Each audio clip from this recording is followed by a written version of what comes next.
Imagine going from $1 million office to living on the streets. What do you think people would do when they don't know you're a CEO? The answer will leave you speechless. You might think people would act the same whether you're in a suit or a hoodie, but trust me, they don't. Marcus King stood at the floor-to-ceiling windows of his penthouse office, gazing out at the sprawling cityscape below. The sun was setting, painting the sky in hues of orange and pink, casting long shadows across the urban landscape. At 42 years old, Marcus had achieved what many would consider the pinnacle of success. As the CEO of TechVision, a multi-million-dollar tech company he had built from the ground up, he had wealth, power, and influence beyond his wildest dreams. Yet, as he stood there in his tailored suit, a glass of aged whiskey in hand, Marcus felt a gnawing emptiness inside.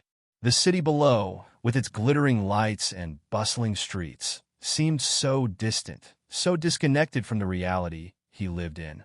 He took a sip of his drink, savoring the burn as it slid down his throat, and reflected on the conversation he'd had earlier that day. It had been a routine board meeting, discussing quarterly profits and future projections.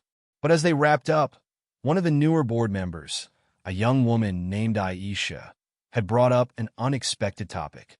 "Mr. King," she had said, her voice hesitant but determined, "I was wondering if we could discuss our company's social responsibility initiatives, particularly regarding the homeless population in our city." The room had gone quiet, the other board members shifting uncomfortably in their seats. Marcus had raised an eyebrow, intrigued by the boldness of the young woman. "Go on," he had encouraged. Aisha had then launched into a passionate speech about the growing homeless crisis in the city, the lack of adequate resources, and the stigma faced by those living on the streets. She had proposed allocating a portion of their profits to support local shelters and job training programs. While the other board members had seemed dismissive, her words had struck a chord with Marcus. He couldn't shake the feeling that he had become too detached from the realities of the world outside his corporate bubble. Now, as he stood in his office, Marcus made a decision that would change his life forever. He would step out of his comfort zone and into the shoes of those he had inadvertently ignored for so long. He would disguise himself as a homeless man and spend a week on the streets, experiencing firsthand how society treats its most vulnerable members. The idea both thrilled and terrified him. It was risky, potentially dangerous, and could have severe consequences for his reputation if discovered. But something deep inside him knew it was necessary. He needed to understand, to see the world from a different perspective. Marcus set down his glass and walked over to his desk, picking up his phone. He dialed a number, his heart racing with anticipation. "Hello, this is Marcus King. I need to speak with you about something important. Can you meet me at my house in an hour?" An hour later, Marcus sat in his living room, facing his younger sister, Tanya. She listened with growing concern as he outlined his plan. "Marcus, are you out of your mind?" Tanya exclaimed, her eyes wide with disbelief. "Do you have any idea how dangerous this could be? Not to mention the risk to your reputation if someone recognizes you." Marcus leaned forward, his eyes intense. "Tanya, I need to do this. I've been living in this bubble for too long. How can I truly understand the problems our society faces if I don't experience them myself?" Tanya shook her head, her braids swaying with the movement. "But why this? Why not just volunteer at a shelter or donate money?" "Because that's not enough," Marcus replied, his voice soft but firm. "I need to feel what it's like to be invisible, to be treated as less than human. I need to understand the daily struggles these people face." Tanya studied her brother's face, seeing the determination in his eyes. She knew that look. It was the same one he had when he decided to start his company against all odds. She sighed, realizing there was no talking him out of this. "Fine," she conceded, "but we need to set some ground rules. You check in with me every day, and if at any point you feel you're in danger, you abort the mission. Deal?" Marcus nodded, relief washing over him. "Deal?" Over the next few days, Marcus prepared for his week on the streets. He grew out his beard, letting it become unkempt. He bought worn, ill-fitting clothes from secondhand stores and scuffed them up to look even more worn. He practiced hunching his shoulders, changing his gait to appear less confident and more defeated. The night before he was set to begin his experiment, Marcus stood in front of the mirror in his bathroom, barely recognizing the man staring back at him. Gone was the polished CEO in designer suits. In his place stood a disheveled, weary-looking man who could easily blend in with the homeless population on the streets. As he studied his reflection, a mix of emotions washed over him. Fear, excitement, apprehension, and a strange sense of liberation. For the first time in years, he would be free from the expectations and responsibilities that came with his position. But at what cost? Marcus took a deep breath, steeling himself for what lay ahead. He knew the next week would be challenging, possibly even traumatic. But he also knew it was necessary. He needed to understand, to see the world through different eyes. As the sun rose on the first day of his experiment, Marcus left his penthouse, carrying nothing but a small backpack with a few essentials. As he stepped out onto the street, he felt the shift immediately. People who would normally greet him with respect now averted their eyes or gave him a wide berth. He walked through familiar neighborhoods, seeing them in a new light. The coffee shop where he usually got his morning latte now seemed like an unattainable luxury. The park where he sometimes took lunch breaks was no longer a place of relaxation, but a potential spot to spend the night. As the day wore on, Marcus began to feel the physical toll of life on the streets.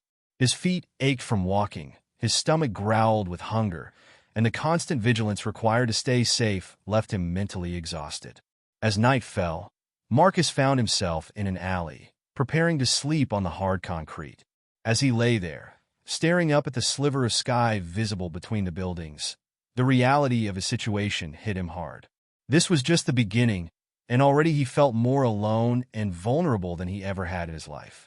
In that moment, as the sounds of the city echoed around him, Marcus realized that this experience would change him in ways he couldn't yet imagine.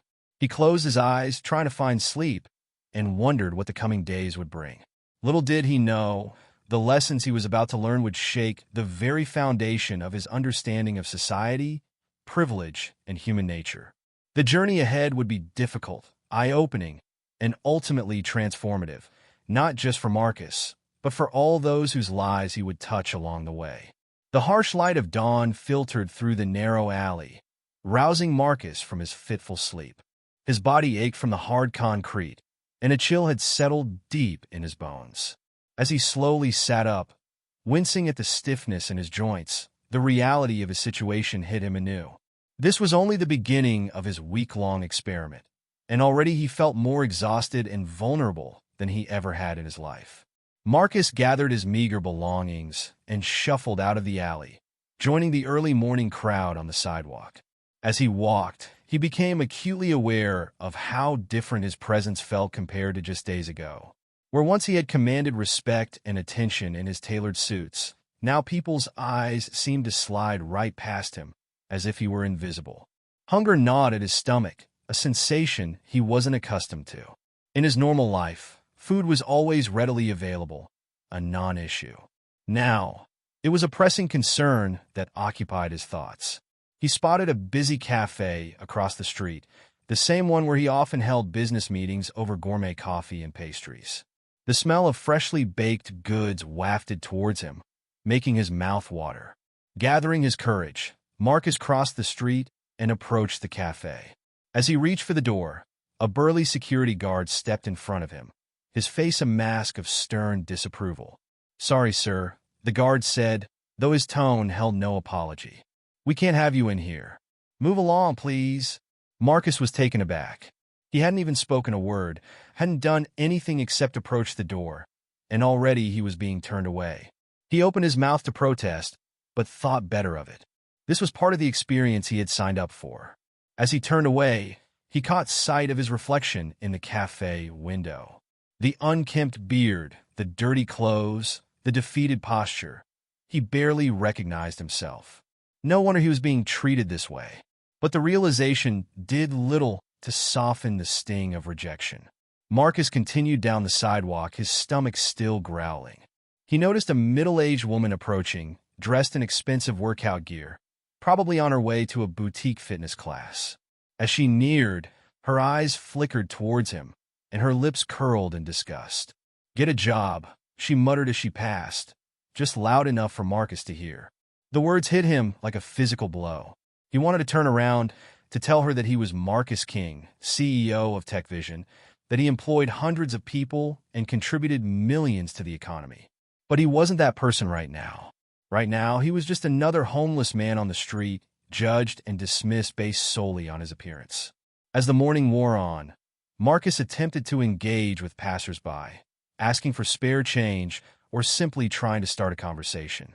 The responses ranged from outright ignoring him to uncomfortable mumbles and hurried steps to avoid him. A few people tossed coins his way without making eye contact, as if the act of acknowledging him as a human being was too much to bear.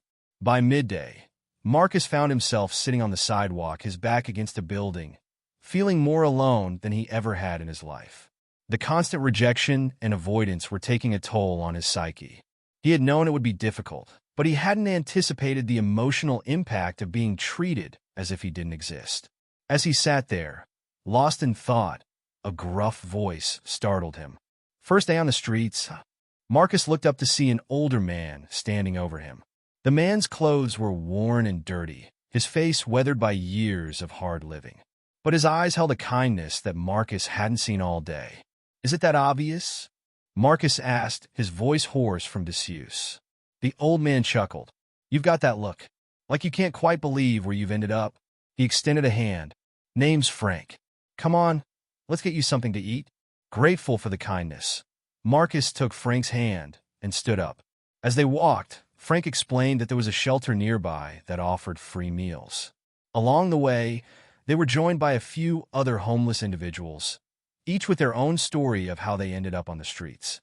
There was Sarah, a young woman who had fled an abusive relationship with nothing but the clothes on her back. Mike, a veteran struggling with PTSD, who had found it impossible to hold down a job. And elderly Tom, who had lost everything to medical bills after his wife's prolonged illness. As they walked and talked, Marcus was struck by the sense of community among these individuals. Despite their difficult circumstances, they looked out for each other, shared what little they had, and offered support and companionship. At the shelter, Marcus sat with his new acquaintances, eating a simple meal of soup and bread. The food was basic, but to his hungry stomach, it tasted better than any gourmet meal he'd ever had. As he ate, he listened to the conversations around him, hearing stories of struggle, resilience, and hope. For the first time since starting this experiment, Marcus felt a connection to the world around him. These people, who society often overlooked or scorned, had shown him more kindness and humanity in a few hours than he had experienced all day from the respectable members of society. As the day drew to a close and Marcus prepared for another night on the streets, he reflected on everything he had experienced. The cold indifference of strangers, the harsh judgments, the feeling of invisibility, all of it had shaken him to his core. But the unexpected kindness from those who had the least to give had given him hope. He realized that this experiment was going to teach him far more than he had anticipated. It wasn't just about understanding the struggles of homelessness. It was about rediscovering the essence of humanity, compassion, and dignity. As he settled into another uncomfortable spot for the night, Marcus knew that the days ahead would bring more challenges and revelations. But he was determined to see this through, to truly understand and experience life from this new perspective. Little did he know, the harshest realities and the most profound lessons were yet to come. As the days passed, Marcus found himself sinking deeper into the harsh realities of life on the streets. The initial shock of his new circumstances had worn off, replaced by a grinding, day-to-day struggle for survival that left him physically and emotionally drained. One particularly challenging aspect of his new life was the constant search for basic necessities that he had always taken for granted. Finding a place to use the bathroom, for instance, had become a daily ordeal. Most businesses had signs clearly stating that their facilities were for customers only, and Marcus quickly learned that his appearance alone was enough to bar him from entering many establishments.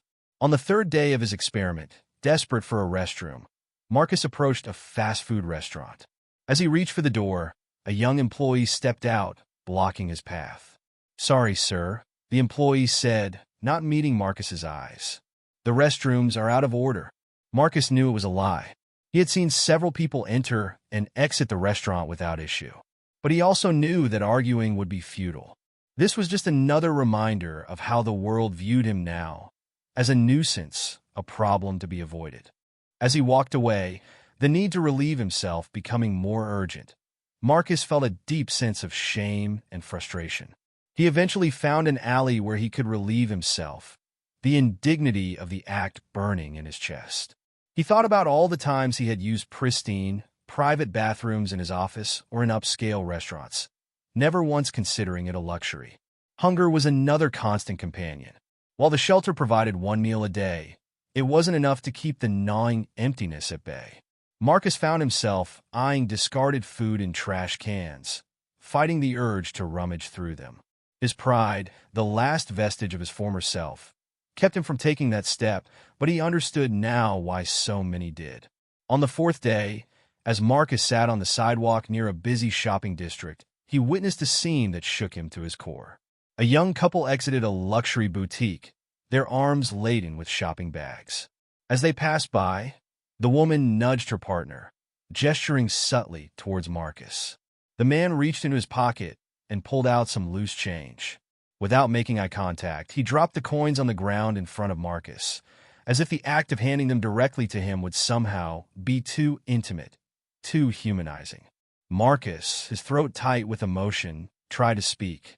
"Thank you," he managed to croak out. "Could you spare a moment to talk?" But the couple had already moved on, quickening their pace, as if afraid that any interaction might somehow taint them. Marcus stared at the coins on the ground, feeling a complex mix of gratitude for the small offering and deep sadness at the dehumanizing way it had been given. As he collected the coins, he heard a commotion further down the street. A group of young men, probably in their early 20s, were gathered around an older homeless man. At first, Marcus thought they might be helping him, but as he drew closer, he realized with horror that they were taunting the man.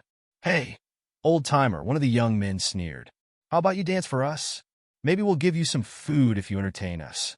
The older man, his face a mask of resignation and shame, mumbled something inaudible and tried to shuffle away.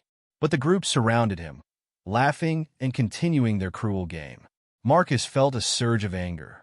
In his former life, he was used to commanding respect, to being able to put a stop to injustice with a word or a look. But now, dressed in his ragged clothes, he knew his words would carry no weight. Still, he couldn't stand by and do nothing. He approached the group, his heart pounding. "Leave him alone," he said, trying to inject authority into his voice. The young men turned to look at him, surprise quickly replaced by amusement on their faces. "Well, look at this," one of them said. "Another bum trying to play hero. Why don't you join your friend here and dance for us?" Marcus stood his ground, meeting their eyes. "We're human beings," he said quietly. "Just like you. We deserve to be treated with dignity and respect." For a moment, the young men seemed taken aback by Marcus's articulate response. It was clear they hadn't expected such eloquence from someone they perceived as just another homeless person. However, their surprise quickly gave way to renewed mockery. "Oh, listen to this one," the ringleader sneered, turning to his friends. "He thinks he deserves respect. Tell me, old man, what have you done to earn our respect? Sleeping on the streets? Begging for change?" Marcus felt a surge of anger rising within him. He had to remind himself that he wasn't really the powerful CEO he used to be, at least not in this moment. He had to approach this situation differently. "Respect isn't earned through wealth or status," Marcus replied, his voice steady despite his racing heart. "It's a basic human right. One day, you might find yourself in a situation you never expected. How would you want to be treated then?" The young men exchanged glances, a flicker of uncertainty passing over their faces. For a brief moment, Marcus thought his words might have gotten through to them. But then the leader's face hardened again. "Whatever, man," he spat. "Come on, guys. These bums aren't worth our time." As the group sauntered away, laughing and shoving each other, Marcus turned his attention to the older man they had been tormenting. The man was hunched over, his weathered face a mask of shame and resignation. "Are you all right?" Marcus asked gently, approaching him. The old man looked up, his roomy eyes filled with a mixture of gratitude and wariness. "Thank you," he mumbled. "You didn't have to do that." "Yes, I did," Marcus replied firmly. "No one deserves to be treated that way." As they talked, Marcus learned that the old man's name was George. He had once been a successful accountant, but a series of unfortunate events, a messy divorce, a struggle with depression, and finally losing his job, had led him to the streets. His story struck a chord with Marcus, reminding him how fragile success could be, how quickly one's circumstances could change. They sat together on a nearby bench, sharing the meager food George had managed to scrounge up earlier in the day. As they ate, more of George's story unfolded. He spoke of the isolation, the constant struggle for survival, and the way society seemed to look right through him. "The hardest part," George said, his voice barely above a whisper, "is feeling invisible. People walk by like you don't exist. It's like you're a ghost, haunting the streets of a city that's forgotten you." Marcus nodded, understanding all too well.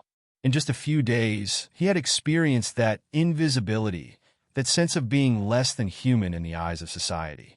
It was a feeling that gnawed at his soul, eroding his sense of self-worth bit by bit. As the sun began to set, casting long shadows across the city streets, Marcus and George parted ways. But the encounter had left a deep impression on Marcus. He realized that each person he met on the streets had a story, a past, dreams that had been deferred or destroyed by circumstances often beyond their control. That night, as Marcus settled into his usual spot in the alley, he couldn't shake the image of George's resigned face, or the cruel laughter of the young men who had tormented him. He thought about how easily he could have been one of those young men in his previous life, not necessarily cruel, but indifferent, viewing the homeless as an abstract problem rather than individual human beings with their own stories and struggles. Sleep eluded him as he tossed and turned on the hard concrete. The sounds of the city at night, distant sirens, the occasional shout, the constant hum of traffic, seemed amplified in his heightened state of awareness. Every noise made him tense, reminding him of his vulnerability. In the early hours of the morning, Marcus was startled awake by a gruff voice.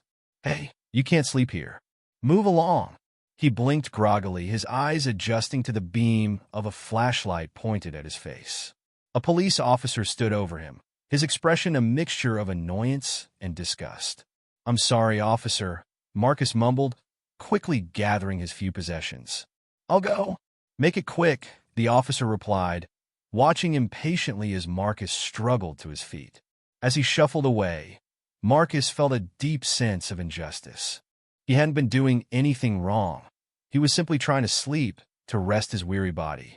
But in the eyes of the law, his very existence in that space was a problem to be solved, a nuisance to be moved along. He wandered the pre-dawn streets, his body aching from the cold and the hard ground. The city was quiet at this hour, the streets empty save for a few early morning workers and other homeless individuals like himself, all trying to make themselves scarce before the day truly began. As he walked, Marcus reflected on how this experience was changing him. He had always considered himself a compassionate person, someone who cared about social issues. But now he realized how superficial that compassion had been. It was one thing to feel bad about homelessness in an abstract sense, to donate money or volunteer occasionally. It was entirely another to live it, to feel the constant stress, the hunger, the fear, the crushing weight of society's indifference. He thought about his company, about the decisions he had made as CEO. How many times had he prioritized profit over people? How many employees had he laid off without truly considering the impact it might have on their lives? How many times had he walked past homeless individuals on the street, averting his eyes and quickening his pace? The weight of these realizations was almost unbearable. Marcus found himself fighting back tears as he walked, overwhelmed by the enormity of the problem and his own past indifference to it. He vowed that if, when he returned to his old life, things would be different. He would use his position, his influence, to make real change. As the sun began to rise, painting the sky in hues of pink and gold, Marcus found himself in a small park. He sat on a bench, watching as the city slowly came to life around him. People began to fill the streets, joggers, early morning commuters, dog walkers. He observed them with new eyes, wondering about their stories, their struggles, their perceptions of the world around them. A young woman jogged past, her eyes briefly meeting Marcus's before quickly looking away. He wondered what she saw when she looked at him. Did she see a human being, someone worthy of compassion? Or was he just another fixture of the urban landscape, something to be ignored or avoided?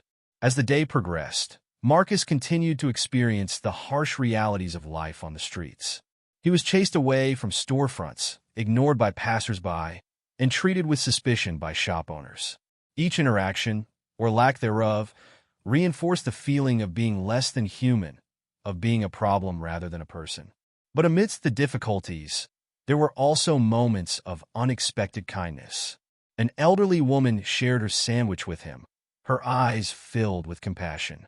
A young boy, against his mother's protests, insisted on giving Marcus his allowance money. These small acts of kindness were like lifelines, reminding Marcus of the inherent goodness in people, even as he experienced the worst of human indifference. As the day drew to a close, Marcus found himself back at the shelter where he had first met Frank and the others. The familiar faces brought a sense of comfort, a feeling of belonging that he hadn't experienced since starting this journey. Over a meager dinner of soup and bread, Marcus listened to the stories of his fellow homeless individuals. Each tale was unique, yet they all shared common threads: lost jobs, medical bankruptcies, mental health struggles, addiction. He was struck by how easily any of these stories could have been his own, how thin the line was between success and destitution. That night, as he lay on his thin mat in the crowded shelter, Marcus's mind raced with everything he had experienced and learned. He was only halfway through his week-long experiment, but already he felt profoundly changed. The world looked different now, viewed through the lens of his new reality. He closed his eyes, exhaustion finally overtaking him. As he drifted off to sleep, Marcus knew that the coming days would bring more challenges, more harsh realities to face. But he was determined to see this through, to fully understand and experience the life he had chosen to temporarily adopt. Little did he know that the most profound and life-changing experiences were yet to come. Chapter 4. A shocking act of kindness. The relentless rhythm of life on the streets had begun to take its toll on Marcus. Each day blended into the next, a constant struggle for food, shelter, and basic dignity. The initial shock of his new circumstances had worn off, replaced by a bone-deep weariness that seemed to permeate every fiber of his being. On this particular morning, the 5th day of his experiment, Marcus found himself wandering through a bustling farmer's market. The vibrant displays of fresh produce and artisanal goods were a stark contrast to the meager meals he had been subsisting on. The aroma of freshly baked bread and ripe fruit made his stomach growl painfully, a constant reminder of his hunger. As he moved through the crowd, Marcus was acutely aware of the way people instinctively gave him a wide berth. Mothers pulled their children closer as he passed. Vendors watched him warily, clearly concerned he might try to steal something. The constant suspicion and avoidance had become a familiar ache, but it never ceased to sting. Lost in his thoughts, Marcus didn't notice the young woman until he nearly bumped into her. He mumbled an apology, bracing himself for the usual look of disgust or fear. But when he met her eyes, he was surprised to see warmth and compassion instead. "Are you hungry?" she asked, her voice gentle and free of judgment.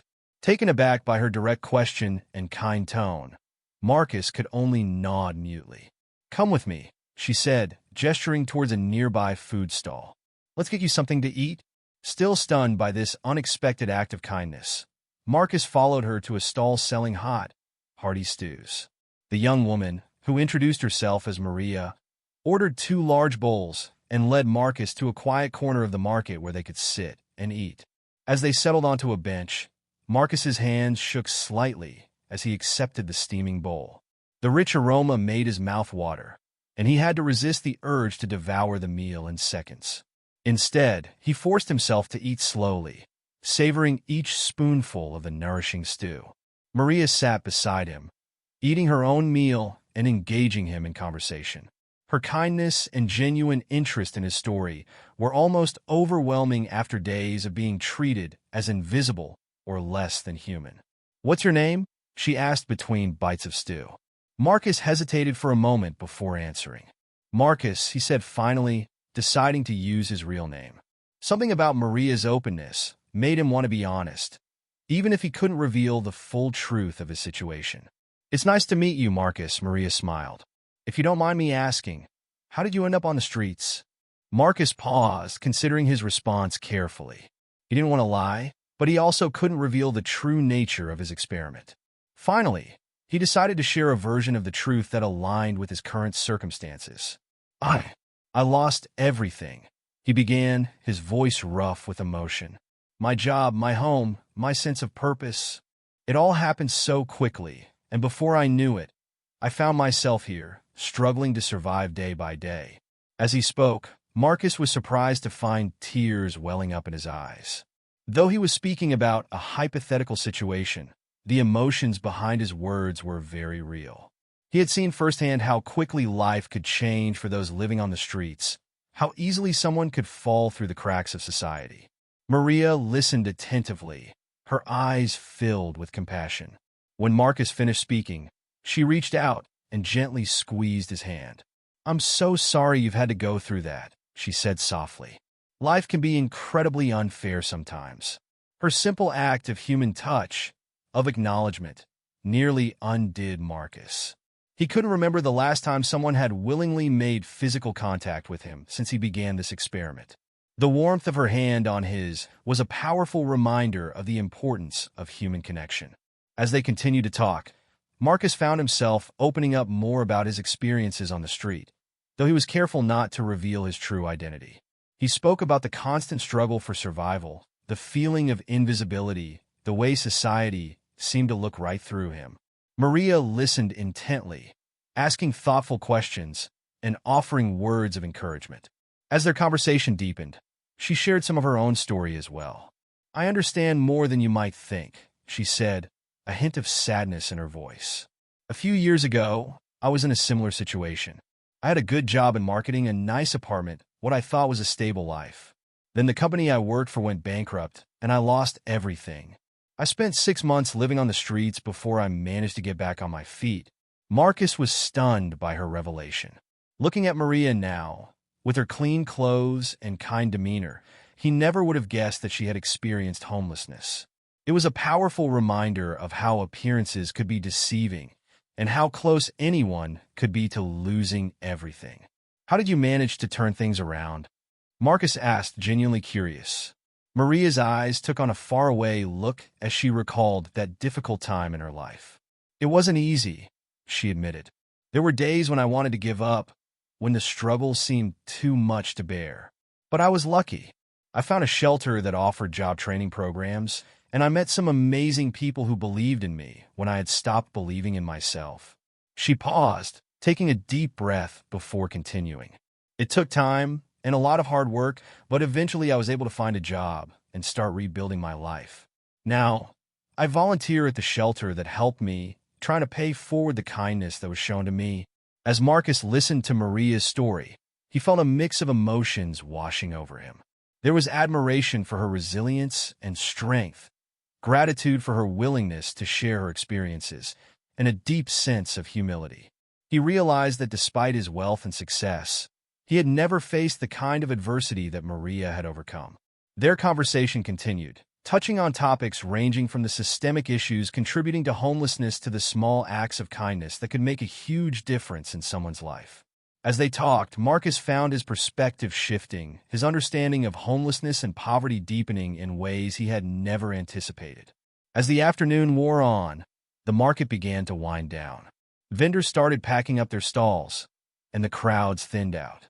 Marcus realized with a start that he had spent hours talking with Maria, the most human interaction he'd had since beginning his experiment.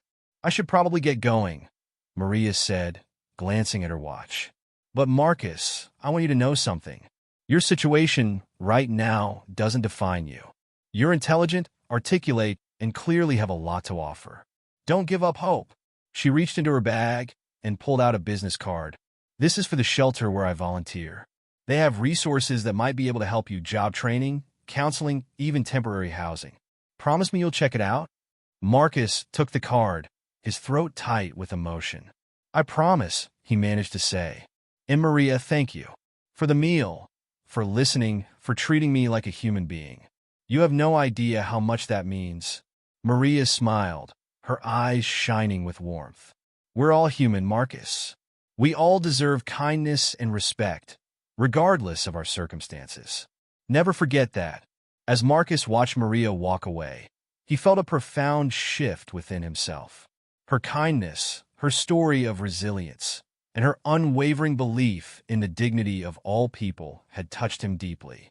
He realized that this encounter had taught him more about empathy and human connection than any business seminar or leadership retreat ever could. Clutching the business card Maria had given him, Marcus made his way out of the market. The city streets, which had seemed so hostile and indifferent just hours before, now held a glimmer of hope. He knew that the remaining days of his experiment would still be challenging, but Maria's kindness had renewed his spirit and strengthened his resolve to see this through to the end. As he walked, Marcus's mind raced with thoughts about how he could use his position and resources to make a real difference in the lives of people like Maria, like George, like all the individuals he had met during his time on the streets. He knew that when he returned to his life as a CEO, things would be different. It would be different. The sun was setting as Marcus found a quiet spot to settle in for the night. As he lay down, his body aching, but his spirit lifted, he reflected on the day's events. Maria's words echoed in his mind. "We're all human. We all deserve kindness and respect, regardless of our circumstances." With those words as his mantra, Marcus closed his eyes, ready to face whatever challenges the coming days might bring. He knew now, more than ever, that this experience was changing him in profound and irreversible ways. And for that, he was grateful. The final days of Marcus's experiment passed in a blur of conflicting emotions and profound realizations. Each moment seemed to bring a new lesson, a deeper understanding of the harsh realities faced by those living on the streets. The encounter with Maria had rekindled a spark of hope within him, but it also served to highlight the stark contrast between acts of kindness and the general indifference of society. As the week drew to a close, Marcus found himself experiencing a mix of relief and reluctance. Part of him yearned for the comfort and security of his old life, while another part felt a deep connection to the people he had met and the experiences he had shared. The thought of leaving this world behind filled him with a sense of guilt, as if he were abandoning those who didn't have the luxury of simply walking away from their circumstances. On the final morning of his experiment, Marcus woke before dawn, his body stiff from another night spent on the hard ground. He gathered his meager belongings, feeling the weight of the past week in every movement.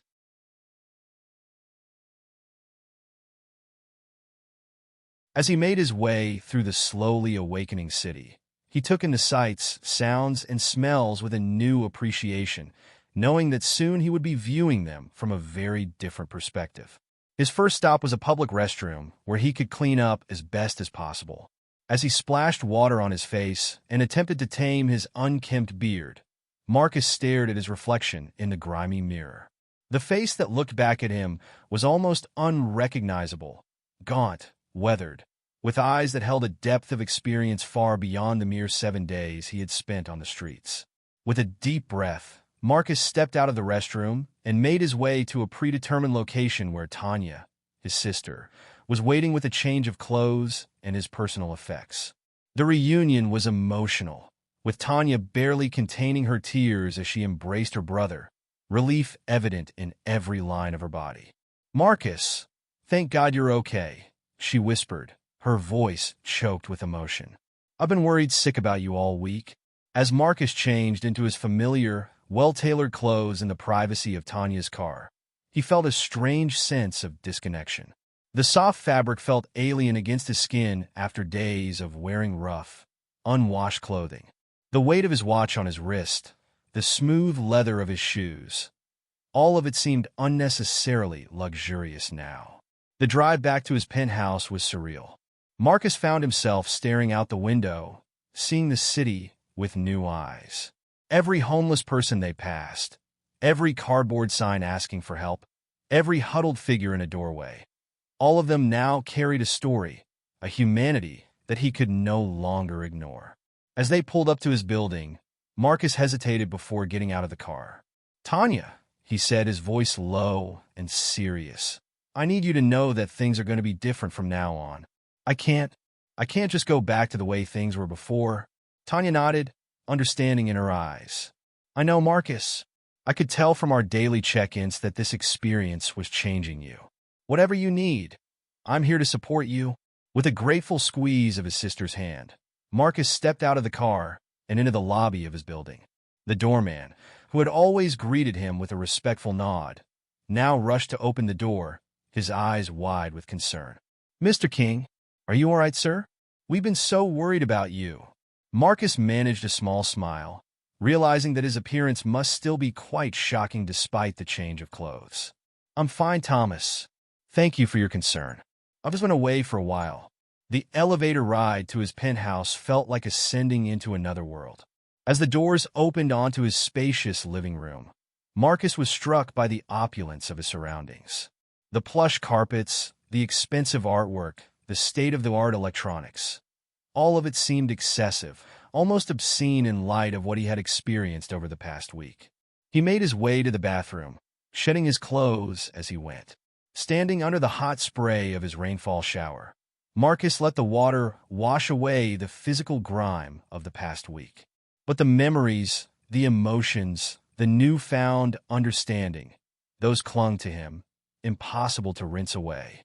As he trimmed his beard and hair, transforming back into the polished CEO the world knew him as, Marcus studied his reflection once again. Though he looked more like himself on the outside, he knew that internally he was forever changed. Dressed once again in a crisp suit, Marcus sat at his desk, his fingers hovering over the keyboard of his computer. He knew he needed to address his absence, to explain to his staff and colleagues where he had been. But how could he possibly convey the depth of what he had experienced? After several false starts, Marcus began to type.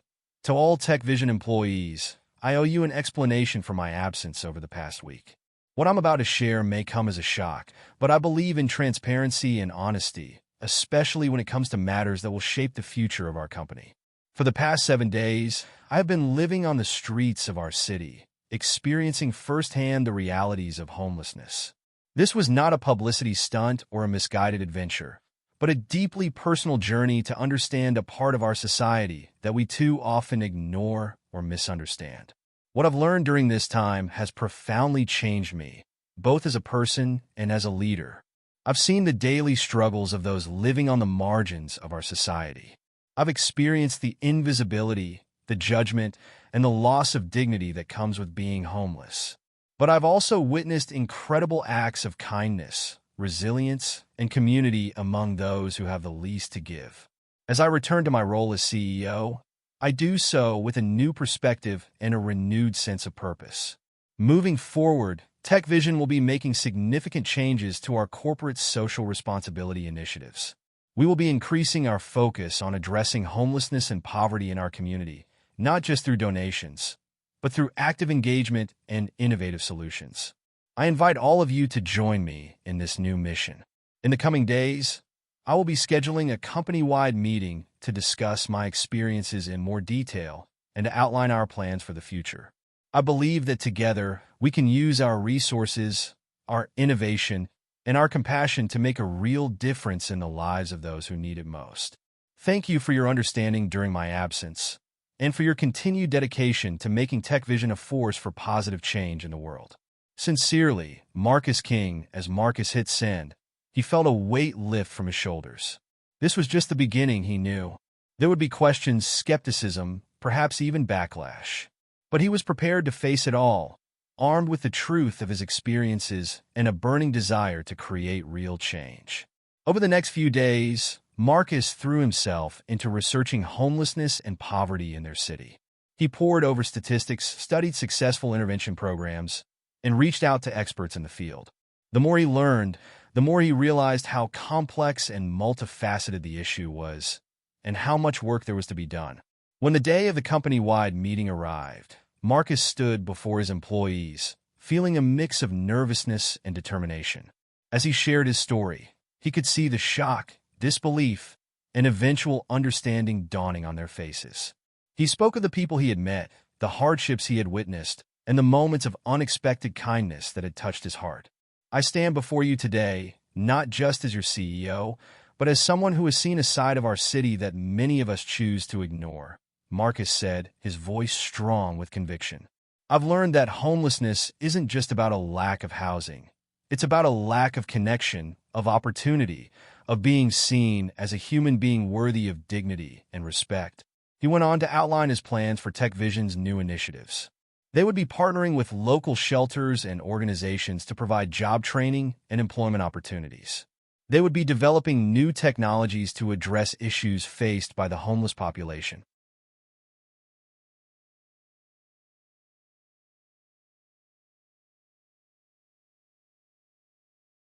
And perhaps most importantly, they would be implementing a company-wide volunteer program, encouraging every employee to engage directly with the communities they aim to help. As Marcus concluded his speech, he could feel the energy in the room shift. There was a buzz of excitement, of purpose, that he had never felt before in the company.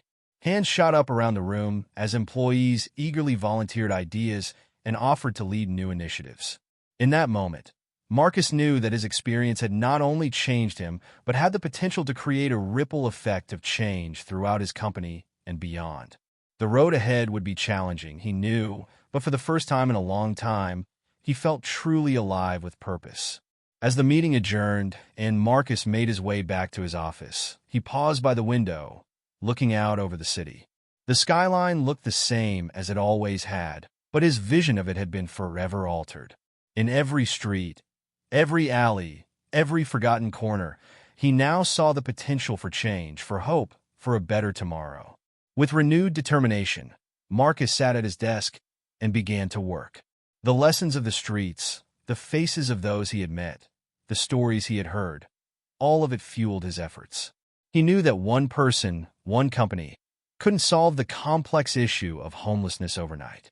But he was determined to try, to use his position and resources to make a real, lasting difference. As the sun set over the city, casting long shadows across the urban landscape, Marcus allowed himself a small smile. The journey he had begun on the streets was far from over. In many ways, it was just beginning, but for the first time in a long time, he felt like he was exactly where he needed to be, doing exactly what he was meant to do. The road ahead would be long and challenging, but Marcus King was ready to face it head-on, armed with a new understanding, a renewed sense of purpose, and an unwavering commitment to making a difference in the lives of those who needed it most. Chapter 6.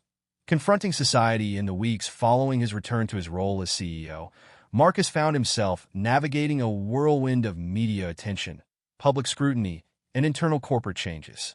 His story had leaked to the press, sparking a firestorm of debate about corporate responsibility, social experiments, and the ethics of his actions.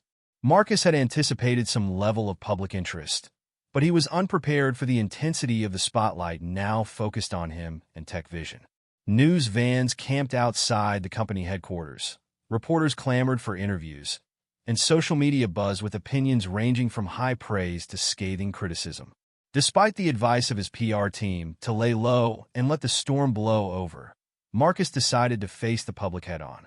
He agreed to appear on a popular national talk show, determined to use the platform to share his experiences and spark a meaningful conversation about homelessness and societal responsibility. As Marcus sat in the green room, waiting to go on air, he could feel the weight of expectation pressing down on him. He knew that his words today could either amplify his message or undermine everything he was trying to achieve. Taking a deep breath, he steeled himself for what was to come. The bright lights of the studio were disorienting as Marcus walked onto the set, greeted by polite applause from the live audience. The host, a charismatic woman named Diane, welcomed him with a warm smile that didn't quite reach her eyes. Marcus could sense the skepticism beneath her professional demeanor. "Mr. King," Diane began, once they were settled in their seats, You've certainly caused quite a stir with your, shall we call it, an experiment. Can you tell us what prompted you to spend a week living on the streets? Marcus leaned forward, his gaze steady. Diane, I wouldn't call it an experiment. That implies a level of detachment that I certainly didn't feel. What I experienced was a profound journey of understanding and empathy. As for what prompted it, I realized that I had become disconnected from the realities faced by so many in our society. I wanted to know, I needed to understand, but surely, Diane pressed, there are other ways to gain understanding. Critics have accused you of poverty tourism, of using the struggles of the homeless as a publicity stunt. How do you respond to that? Marcus had anticipated this line of questioning, but it still stung. He took a moment to gather his thoughts before responding. I understand those criticisms, and I take them seriously. My intention was never to exploit or sensationalize the experiences of those living on the streets. If anything, my time among the homeless community has shown me how inadequate any temporary experience could be in fully grasping the depth of their struggles. He paused, making eye contact with the audience before continuing. But I also believe that sometimes we need to step out of our comfort zones to challenge our preconceptions in order to effect real change. My week on the streets was not about playing at being poor. It was about opening my eyes to a reality that I, and many others in positions of privilege, have the luxury of ignoring. As the interview continued, Marcus shared stories from his time on the streets. The hunger, the fear, the constant struggle for dignity. He spoke of the individuals he had met, careful to protect their privacy while conveying the humanity and resilience he had witnessed. What I learned, Marcus said, his voice thick with emotion, is that homelessness is not just about a lack of housing. It's about a lack of connection, of opportunity, of being seen as a human being worthy of respect and compassion. And that's something we, as a society, have the power to change. Diane leaned in, her skepticism seeming to soften. And how do you propose we make that change, Mr. King? Marcus sat up straighter, his eyes alight with purpose. It starts with awareness, with challenging our assumptions about who the homeless are and how they ended up on the streets. But awareness isn't enough. We need action. At TechVision, we're implementing new initiatives focused on job training, affordable housing solutions, and mental health support. But more importantly, we're encouraging our employees and challenging other companies to engage directly with their communities to see the humanity in every individual, regardless of their circumstances. As the interview drew to a close, Marcus could feel a shift in the energy of the studio. The initial skepticism had given way to a palpable sense of engagement and curiosity. Audience members were leaning forward in their seats, many nodding along with his words. One last question, Mr. King, Diane said, her tone now genuinely warm. What would you say to those who might be inspired by your story but don't know how to help? Marcus smiled, grateful for the opportunity to drive his message home. Start by really seeing the people around you who might be struggling. A simple acknowledgement, a nod, a smile, a good morning can mean more than you know to someone who feels invisible. Then educate yourself about the issues in your community. Volunteer at a local shelter or food bank. Support organizations that are working to address the root causes of homelessness. And most importantly, challenge the stigma and misconceptions wherever you encounter them. Change starts with each one of us choosing to see and act differently. As the cameras stopped rolling, Marcus was surrounded by audience members eager to share their own stories or ask how they could get involved. The response was overwhelming, but Marcus felt a surge of hope. This, he realized, was the power of sharing his experience, the ability to inspire others to open their eyes and hearts. In the days that followed, Marcus's interview went viral. Clips were shared across social media platforms, sparking heated debates and inspiring countless individuals to take action in their own communities. TechVision was flooded with messages from other companies wanting to partner on social initiatives, from individuals offering to volunteer, and from homeless advocacy groups eager to collaborate. But with the increased attention came increased scrutiny. Critics continued to question Marcus's motives, arguing that 1 week on the streets couldn't possibly provide a true understanding of chronic homelessness. Some accused him of using the issue for personal gain, to boost his company's image. Rather than becoming defensive, Marcus chose to engage with his critics, inviting them to join him in volunteering at local shelters or to participate in discussions about long-term solutions to homelessness. He acknowledged the limitations of his experience while emphasizing the importance of taking that first step towards understanding and action. As the media frenzy began to die down, Marcus found himself more committed than ever to the cause he had embraced. He threw himself into working with local government officials, nonprofit organizations, and other business leaders to develop comprehensive strategies for addressing homelessness in their city. One evening, as Marcus was leaving a meeting with city planners, he spotted a familiar face on the street corner. It was George, the older man he had met during his time on the streets. Without hesitation, Marcus approached him. "George," he said softly, not wanting to startle the man. George looked up, confusion flickering across his weathered face before recognition dawned. "Marcus? Is that really you?" Marcus nodded, fighting back the emotion that threatened to overwhelm him. "It's me, George. I wanted to thank you. Our conversations, your kindness, they meant more to me than you could know." George studied Marcus's face, taking in the well-tailored suit and polished appearance. "You look different," he said simply. "I am different," Marcus replied, "thanks in part to you and the others I met. George, I want to help, not just with a handout, but with real, lasting change. Will you let me?" As they stood there on the street corner, CEO and homeless man, Marcus felt the full weight of the journey he had undertaken. He knew that the road ahead would be long and challenging, filled with setbacks and obstacles.